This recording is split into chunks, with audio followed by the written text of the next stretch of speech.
So today's going to be a little bit different video. I'm going to be working on our 58 Pontiac Chieftain here. It is a 4-door hardtop. We've had it for a little while now, but it's definitely one of the roughest cars we own currently. I am going to be doing a little interior work today. I'm going to take the back seat out of it.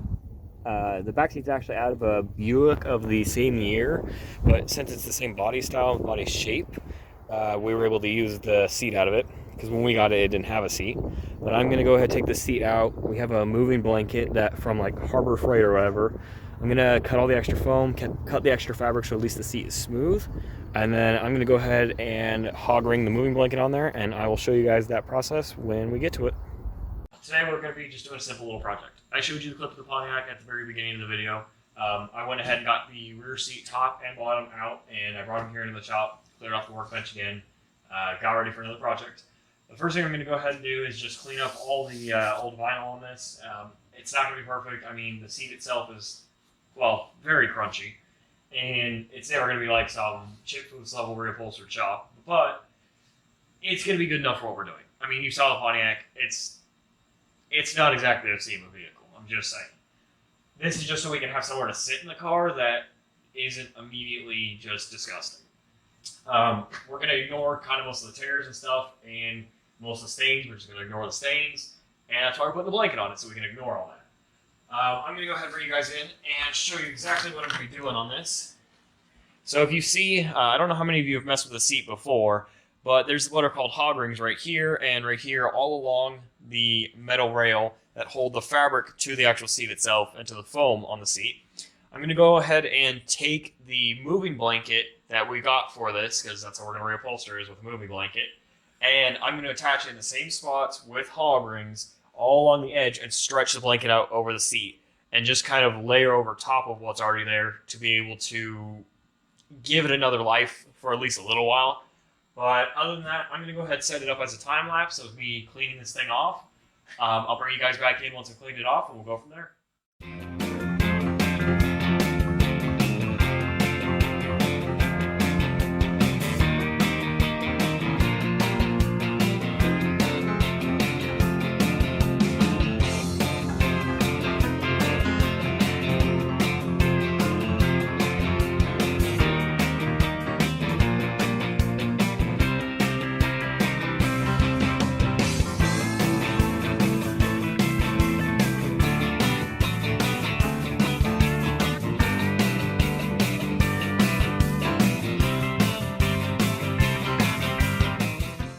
You guys may be wondering, why would I bother cleaning this thing out?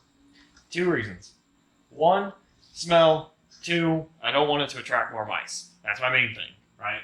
Because if you don't know this, having a mouse nest or mouse feces or mouse urine still on something, even if it's from 30, 40 years ago, it will still re-attract the mice and you'll get another mouse problem. And trust me, that's not fun when you're trying to put a car back together and the mice are tearing it back apart. So I went ahead and just scrubbed the vinyl down, tried to get all the extra goo and God knows what mystery fluids off of the seat because it sat in the junkyard for a very long time. I know it seems kind of ridiculous to scrub the top. I understand. I'm mainly just trying to get the extra stink off of it. And then you saw me scrub the bottom, which again, you might think is a little bit ridiculous, but there's reason behind my madness. I scrubbed off, or not scrubbed off, I pulled out the mouse nest out of the underside of the seat as much as I could to kind of clean it off. And, you know, like I said, get that smell of mouse out of there because I hate the smell of mice. Seriously, I can't stand it. Every car we've owned has had some sort of mouse problem. When you've had to deal with as much of it as I have, it starts to drive you up the walls. And it's the one smell that's super hard to get out. And when you smell it, you know exactly what it is. And it makes any vehicle just that less fun. And that less fun to sit in and be around because it just reeks. So I took the Windex, and again, you may be asking why Windex? I've learned that the chemicals in the Windex actually helps kill the smell really well. And it also helps kill a lot of the bacteria that are involved with mice nesting in these seats.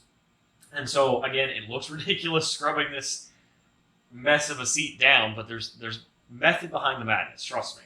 And honestly, I soaked it with so much Windex is because I would much rather the smell of Windex than the smell of mouse. So, like I said, just if you're doing this at home, you have a seat this bad, just scrub it down a little bit at least. Heck, if it's the summertime for you, because it isn't for me right now, you grab out a pressure washer too and just pressure wash the seat. And now if it was the summer, I probably would grab the pressure washer and pressure wash it.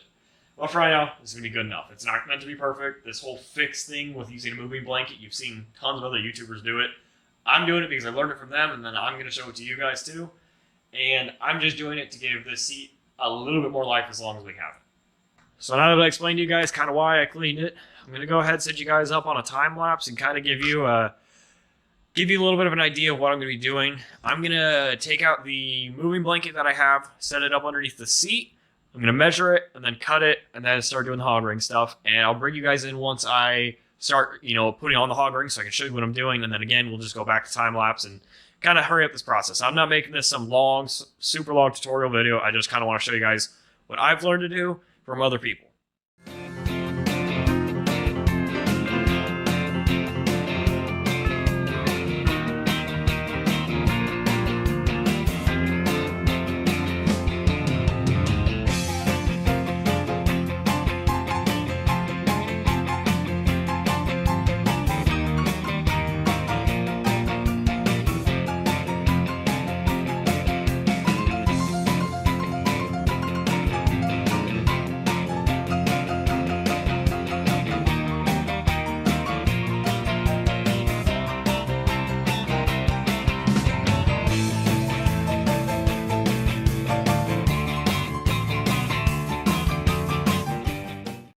Probably shouldn't have cut the moving blanket, but you know what? I'm going to make do with what I got. You make mistakes and kind of learn from them, so we're going to just deal with that.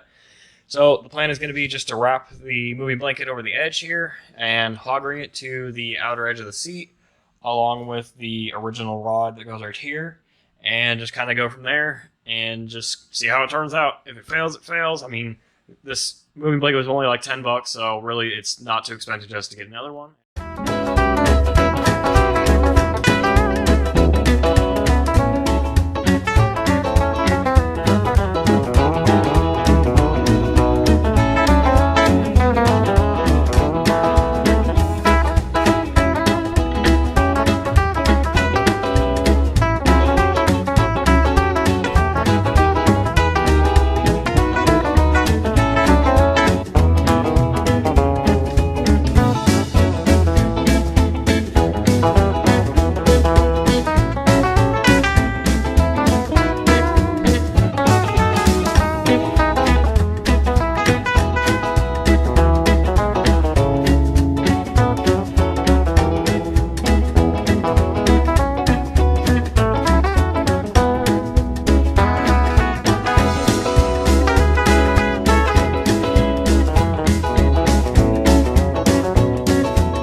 $10 Harbor Freight moving blanket to reupholster a seat with Harbor Freight hog rings and Harbor Freight hog ring pliers. But it works enough for visual sake, kind of. If you are doing this at home, I'd recommend probably getting a moving blanket more closer to the size of the seat so you don't have to cut it, so you can use the already sewn thicker edge to be hog ringed on. But I didn't do that. So here we are now. I have the rings pierced through as often as I can. The fabric is fraying really badly from cutting the edge, and it tore over here, and it's all bunched up over here, but it's going to look good enough for now. And honestly, I don't care that much because it's a, like, what, $20, $30 seat maybe. But I'm going to go ahead and call that good. Let me flip it over and show you guys kind of what the front side looks like. See, and that's the difference right there. Is you can't tell me that that doesn't look better than the seat that I brought in here. I mean, it's not going to be great. It's not going to be some crazy good upholstery job that's going to last forever. But honestly, that's not too bad, and I think it's going to work out pretty well for kind of what we're doing. So I'm going to go ahead, repeat the same process on the top of the front seat, or top of the rear seat, and again, just time-lapse it, kind of show you guys the afterward.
Just finished up the front seat like you guys saw, or I mean, top of the rear seat, sorry.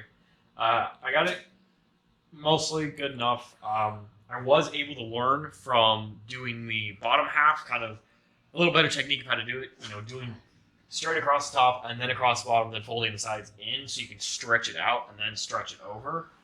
I did figure out that was a little bit better. Thankfully, we got absolutely lucky that when I cut it in half, the moving blanket, I got it at just, I mean, barely the right size to wrap over this. What you guys didn't see is I did the same process I did with the bottom half, just clean it up. I actually peeled off the front layer of foam because the whole seat was just falling apart, the whole top half. And it would have been more of a pain in the butt to wrap the moving blanket over top of that and then having this lumpy, weird spot on the top of the seat than just peel it off. And so the top of the seat is definitely going to be a lot more thin. There's a lot less foam on there than the bottom half, but the bottom half is as hard as a rock, so I don't think it really matters. I'm not going for comfort here. Thankfully, I had quite a bit extra with this one because if you know about the top seats, top part of the rear seats, they always kind of scoot in a little more. They're a little bit less, they're a little more narrow than the bottom half, so I had a little bit of extra. But I pulled this about as tight as I can. Let me flip this over and kind of see how this thing looks. This is going to be the first time I flipped it over, so we'll see how it turned out. All right, so it's not terrible, but it's not great. It's not perfect. It's good enough. Again, it still looks much, much better than when I started, and that's really all I care about. So I'm going to go ahead and on my own time put this seat back in the car. Here, coming up soon, you should probably see a video of me doing a little more work on the Pontiac too. I plan to, maybe clear out the interior a little bit. We got to fix some windows that don't want to roll down. This is kind of just the first step. once I learned how to do this with the moving blanket, I'm going to repeat the same process on the front seat as well. It's going to be a little bit different process with the front seat because, of course, as you know, with the rear seats, you can kind of hide a whole lot of it behind the seat because you don't need something to wrap all the way around. Whereas with the front seat, you do see the back of the seat, so I need to figure out the best way to do that, but... Alright guys, I went ahead and put the rear seat back in the Pontiac after getting it reupholstered like you guys saw. Seat's definitely not perfect, but it's definitely our HackRod way of doing things here on this channel. I will go ahead and give you guys a little inside look on how it looks sitting in there. So it is definitely not going to be perfect, but it is definitely a lot better than the way it looked. I mean, the rest of the Pontiac isn't really a show car herself. On my own time, I'm going to go ahead and take the front seat out, reupholster that as well. And then if you guys would like, I will go ahead and make a video of clearing this thing out. You're definitely going to see some more work on these cars here soon because weather's going to start to warm up and I'll be able to be outside in the open. Other than that, though, this was Matt with Matt's HackRods here. Go ahead, like, subscribe, and share. And I'll see you next time.